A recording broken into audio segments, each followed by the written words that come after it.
Et pour aborder ce sujet, telle l'évolution du processus de l'éducation en Égypte, nous avons le plaisir d'accueillir au bout du fil le docteur Wael Nabil. Vous êtes professeur à l'université d'Ain Shams. Bonsoir. Bonsoir.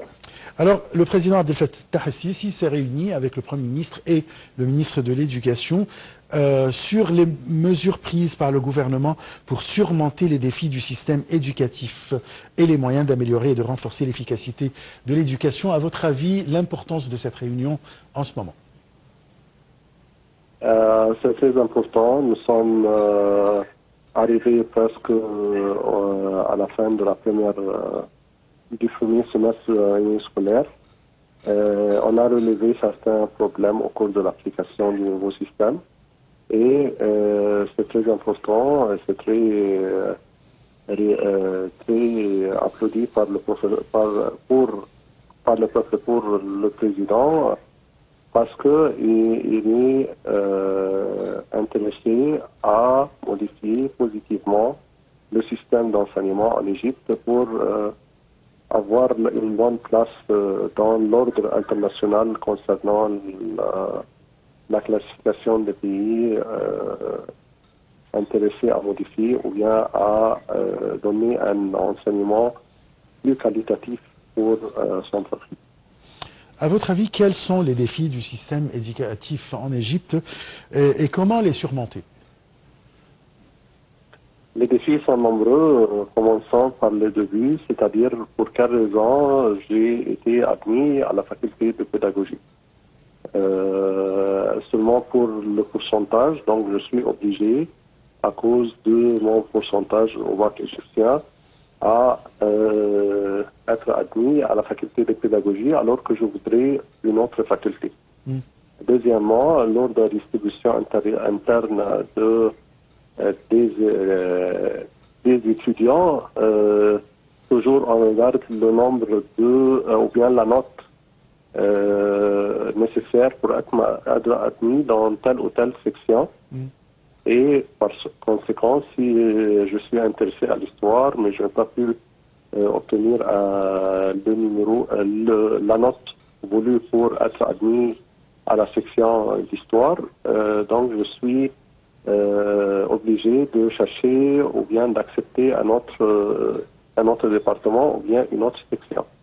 Donc je suis obligé à étudier ou bien à devenir un professeur d'une matière que je n'aime pas, ou bien pour une raison ou une autre, je n'ai pas pu bien obtenir une bonne note à l'examen pour une raison sanitaire, pour quelque autre raison.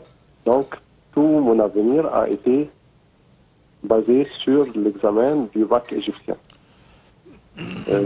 Ensuite, le métier d'être professeur, d'être enseignant, n'est pas si facile.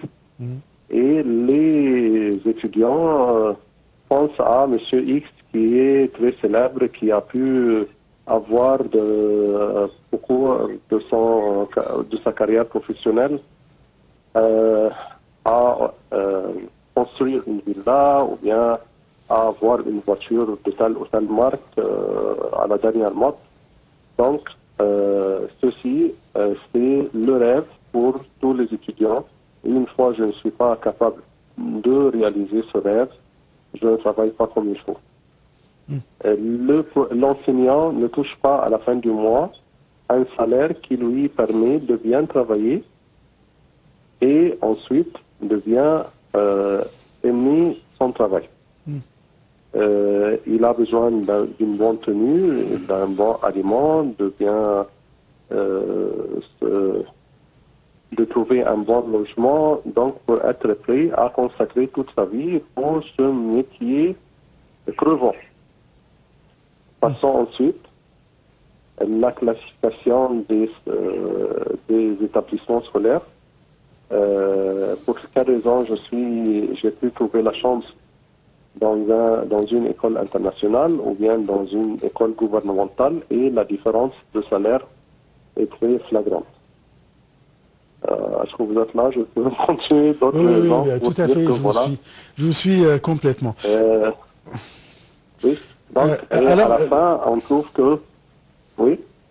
Non, je veux parler des... Je ne parle pas de manque de matière, ou bien de technologie. Je ne parle pas des élèves qui viennent obligés... Et c'est la raison pour laquelle la réunion s'était centrée sur les moyens de surmonter tous ces problèmes, mais surtout deux points très importants, c'est le nombre de salles de classe et la densité des élèves. Alors ça, c'est la solution. C'est un ancien problème en Égypte.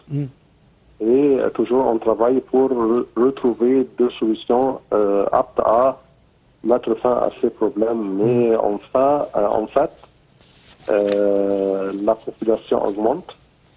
Les établissements scolaires sont assez limités. Il y a aussi un manque dans ces établissements scolaires pour les salles de musique, pour les salles de sport, pour les salles des activités comme le dessin, comme les chants. Et donc, toutes ces salles cette réunion qui a été tenue entre le président et le ministre de l'Enseignement. Je vous remercie beaucoup, Dr Wael Nabil. Je rappelle que vous êtes professeur à l'université de Ain Shams. Passons aux célébrations qui règnent le monde. Des millions de chrétiens célèbrent Noël, une fête encore assombrie cette année par les guerres dans la bande de Gaza, en Ukraine et dans de nombreuses autres régions du monde. Sarah Al-Maghrabi nous raconte de cet événement.